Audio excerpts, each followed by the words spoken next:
Angela Carter knew exactly how long it took for the coffee to steep in her French press. 4 minutes, no more, no less. She stood barefoot on the porch, sun just beginning to crawl over the oaks lining Rolling Creek Boulevard.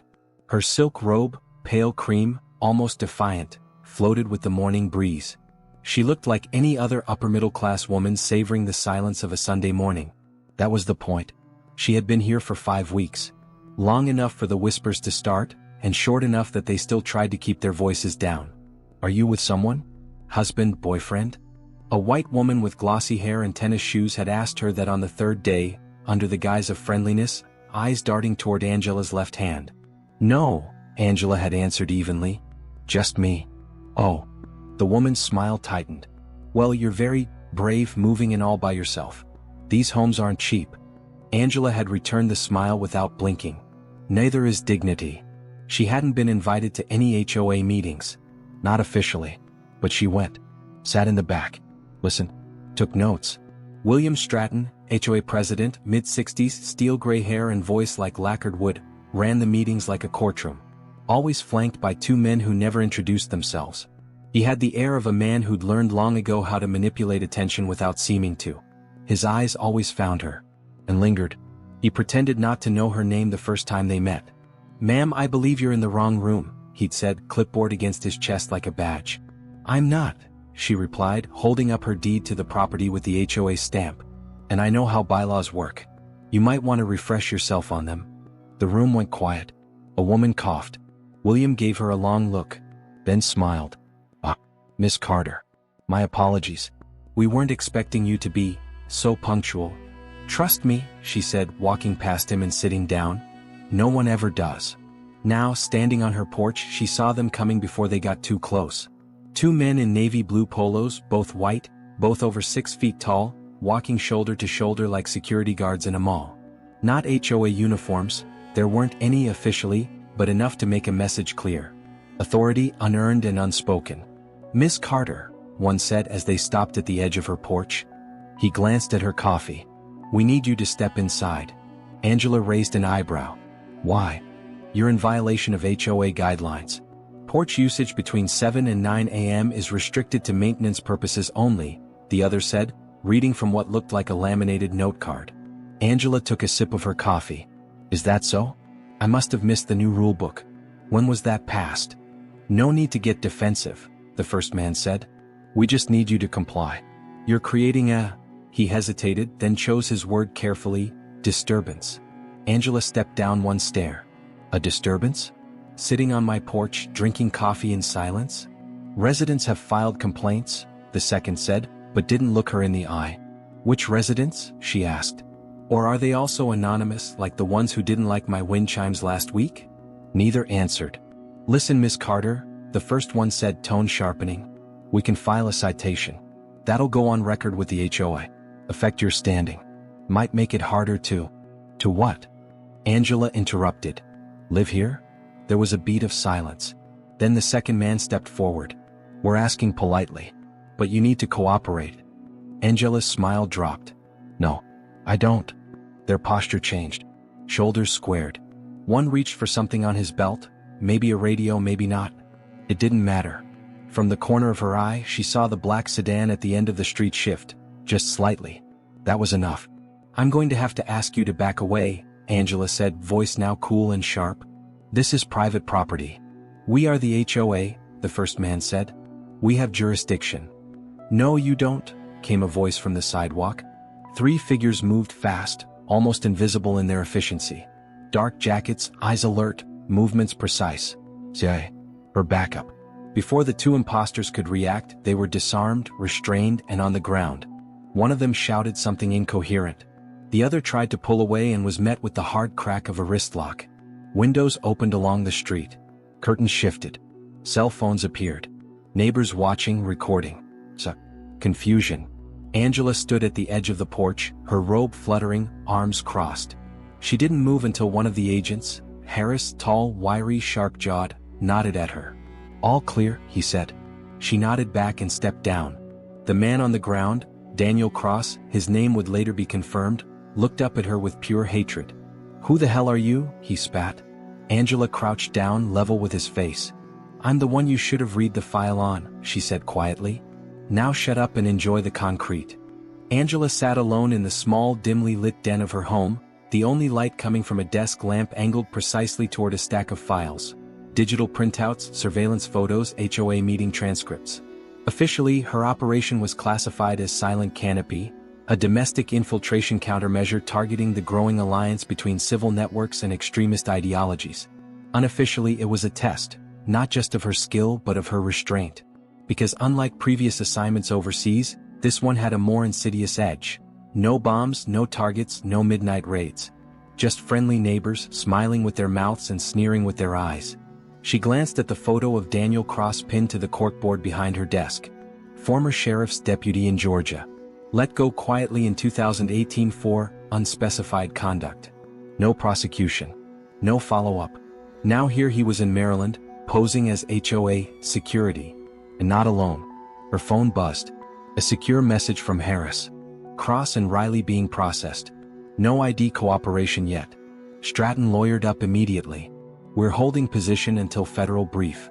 Stay cold. Angela stared at the message for a moment. Stay cold. The problem was she hadn't felt truly cold since she moved into Rolling Creek. It started small.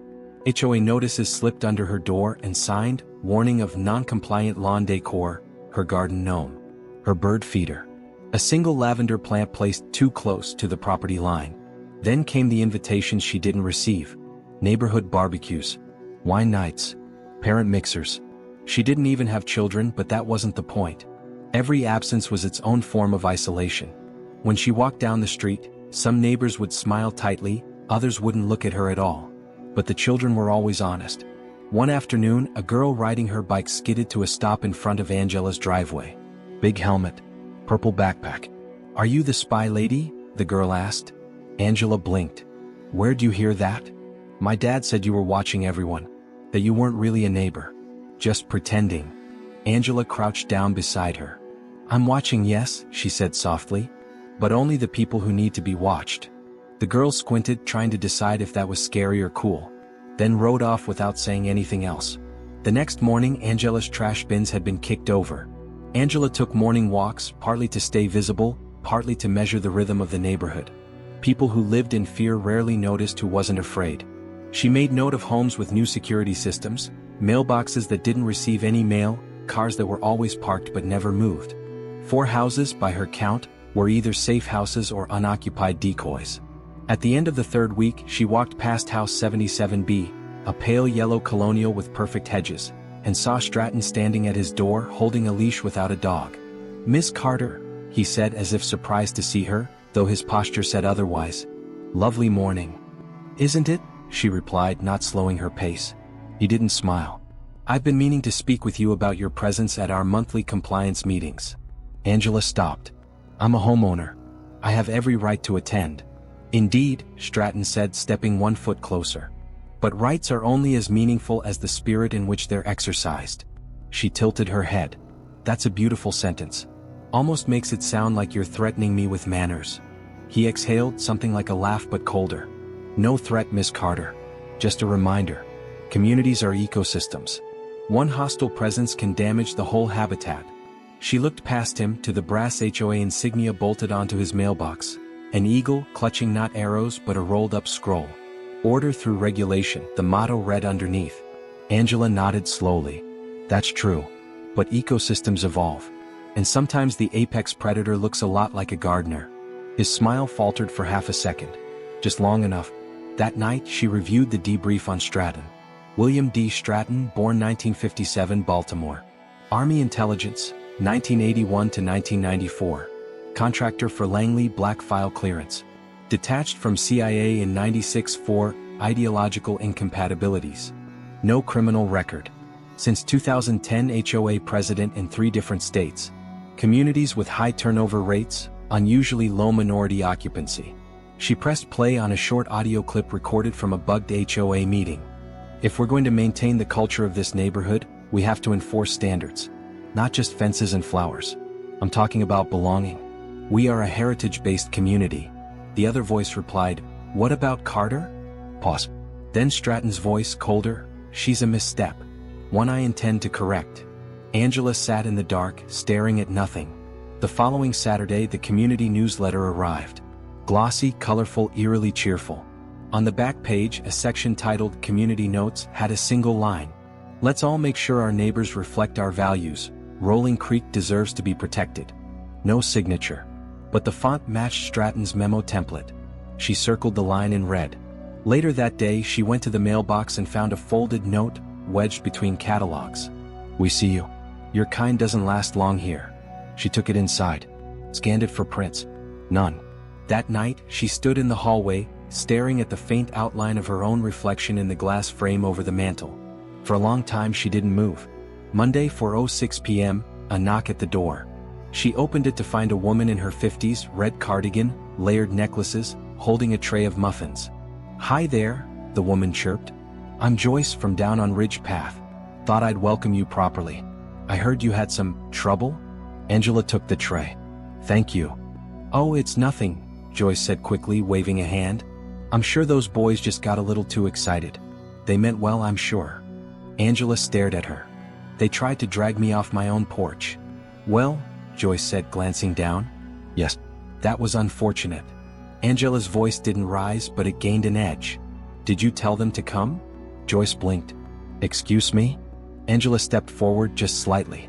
"Because if you did, and you think showing up here with baked goods is going to erase that, you might want to reread your Bible.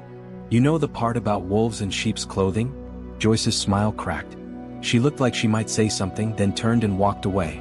Angela closed the door, locked it, then picked up the muffin tray and placed it straight into the trash. Back at her desk, she pulled up the private surveillance stream from her own property, front porch, rear gate, mailbox camera. She rewound to 2 a.m. the night before. A tall figure approached the house. Stratton, holding something.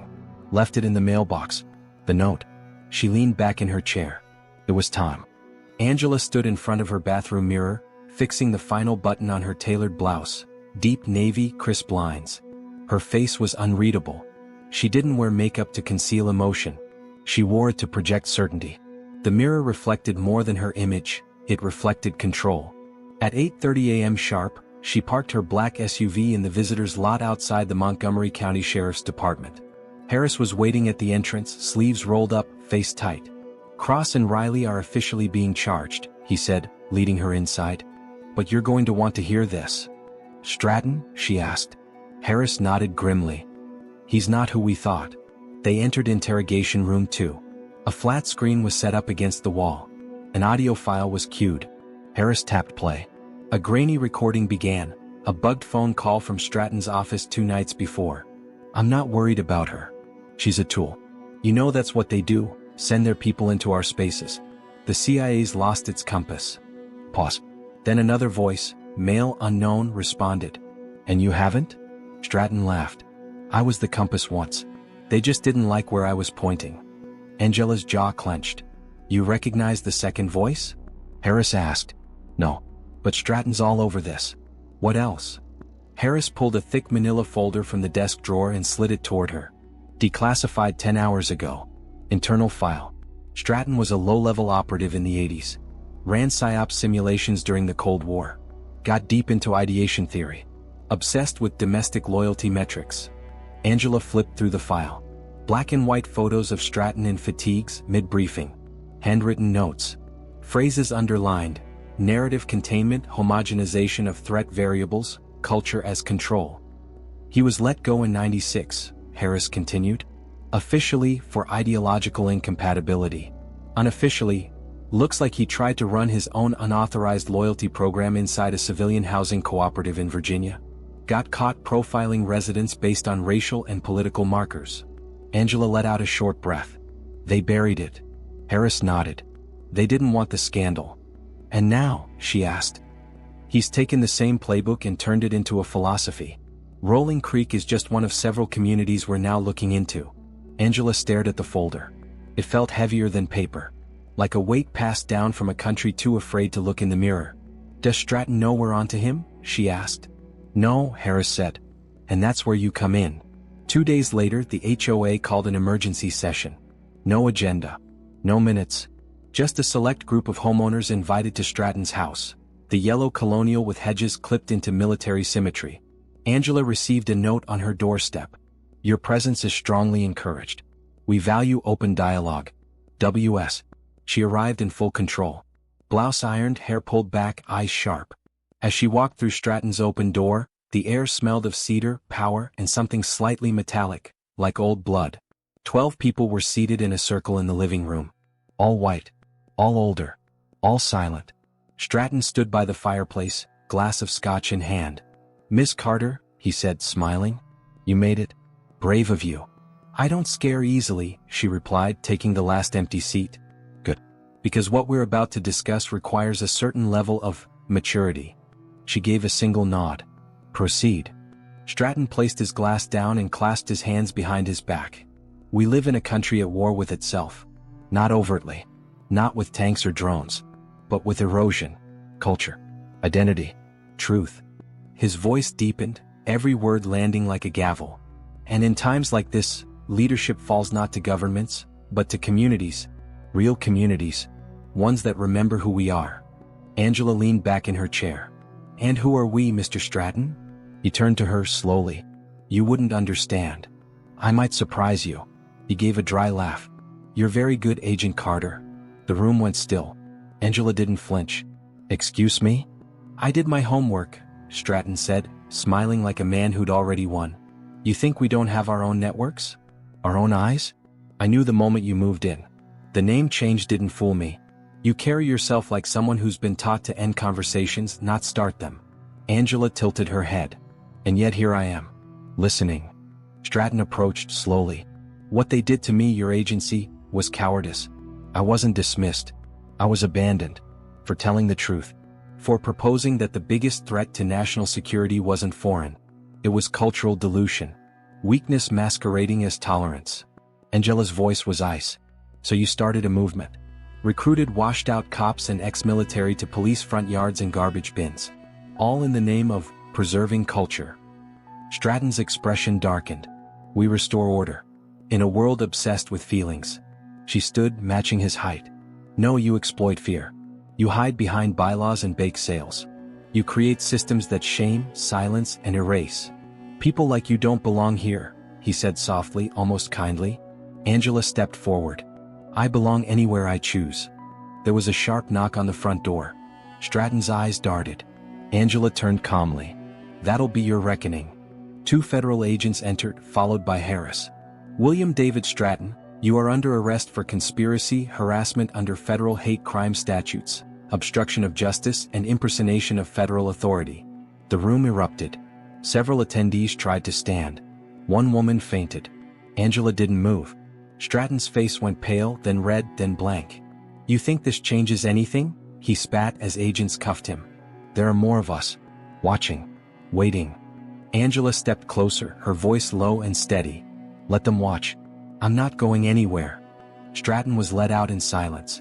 Angela turned to the room. Their eyes burned with panic. Not because of her, but because the fiction had shattered. The suburbs were no longer safe for cowards. Back outside, Harris lit a cigarette. I thought you didn't smoke, Angela said. I don't, he muttered. Except when America scares me. Angela looked out at Rolling Creek, its picture-perfect lawns and trembling windows. Don't blink, she said. This is how revolutions start. The official statement released by the DOJ was 12 lines long. It referred to ongoing investigations, undisclosed affiliations, and irregularities in local governance. No mention of Stratton by name. No mention of Angela, the operation, or Rolling Creek Estates. But everyone in the neighborhood knew. By Monday morning, Stratton's house stood dark, blinds drawn, front lawn beginning to yellow without its habitual grooming. His name disappeared from the HOA website. No notice. No explanation. Just gone. Angela walked to the mailbox that day. No one said hello. The silence was new, not the passive, guarded silence of suspicion, but something heavier. Defeat. Like a performance that had ended, and no one was sure who they were supposed to be without the script. She retrieved her mail, credit card offer, junk, a single envelope from the HOA. Inside, a formal apology. The Rolling Creek Homeowners Association expresses regret for recent misunderstandings and the discomfort experienced by Ms. Carter. We are committed to moving forward with unity, dignity, and renewed purpose. No signature. No mention of wrongdoing. Just discomfort. Angela folded the letter neatly and dropped it into the recycling bin. At the next HOA meeting, the first without Stratton, she sat in the front row. The new interim chair was a retired orthodontist named Gail Withers, who seemed deeply uncomfortable with her sudden authority. Thank you all for coming, Gail said, shuffling her notes. There's no official agenda tonight, but we felt it was important to show solidarity. As neighbors. There were only 9 attendees. No one looked directly at Angela. I want to address the events of last week, Gail continued, clearly reading. We were all shocked. And while some of us may feel confused or even betrayed, I ask that we resist fear. Angela raised a hand. Gail froze. Yes, Miss Carter? Angela stood slowly, calm, unflinching. Was anyone else in this room aware that Stratton was a former intelligence operative? Murmurs. Someone shook their head. Was anyone else aware, Angela continued, that HOA funds were diverted into private surveillance operations? That homes were profiled by race and voting history? That children's play patterns were logged and categorized? Gail looked like she might cry. No, she whispered. Angela nodded. Then I'll make it simple. From now on, I'll be attending every meeting. I'll be reviewing every budget line. And I'll be making formal requests for transparency audits through the appropriate federal channels. But, Gail swallowed. You're not staying, are you? Angela looked her dead in the eye. I'm not leaving. Outside, Harris was waiting in a parked sedan. Thought you said you were done making statements, he said as she slid into the passenger seat. Angela glanced at the quiet street, where porch lights blinked on like eyes opening. I didn't make a statement, she said. I set terms. He nodded. DOJ's pushing harder now. They're uncovering at least 3 similar networks in Virginia and Pennsylvania, all using HOA structures. They'll adapt, Angela said. They always do. Harris hesitated. We have a position open in Phoenix. Surveillance liaison. You'd be running your own division. Angela looked out the window. No. You sure? She nodded. I have work to do here. He didn't press. Just pulled away slowly, letting her watch the houses shrink behind them, each one a facade built on silence. 3 weeks later, Angela was planting winter kale in her front garden when a familiar voice startled her. Need help? She looked up to see the girl with the purple backpack, now helmetless, older somehow. Her father stood a few feet back, arms crossed, uncertain. Angela smiled. Sure. They knelt together, small fingers pushing soil. After a while, the girl asked, Are you a good guy or a bad guy? Angela looked at the dirt for a moment, then answered, I'm a gardener. The girl thought about it, then nodded. When they finished, Angela handed her a tiny spade. For next time. The father finally stepped forward. Miss Carter, I owe you. You don't owe me anything, she said. But you might owe your daughter a better answer next time she asks about the neighbors. He lowered his head. Fair. That night, Angela received a private message through the CIA secure line. Subject 01 relocated. Community remains under monitoring. Request confirmation.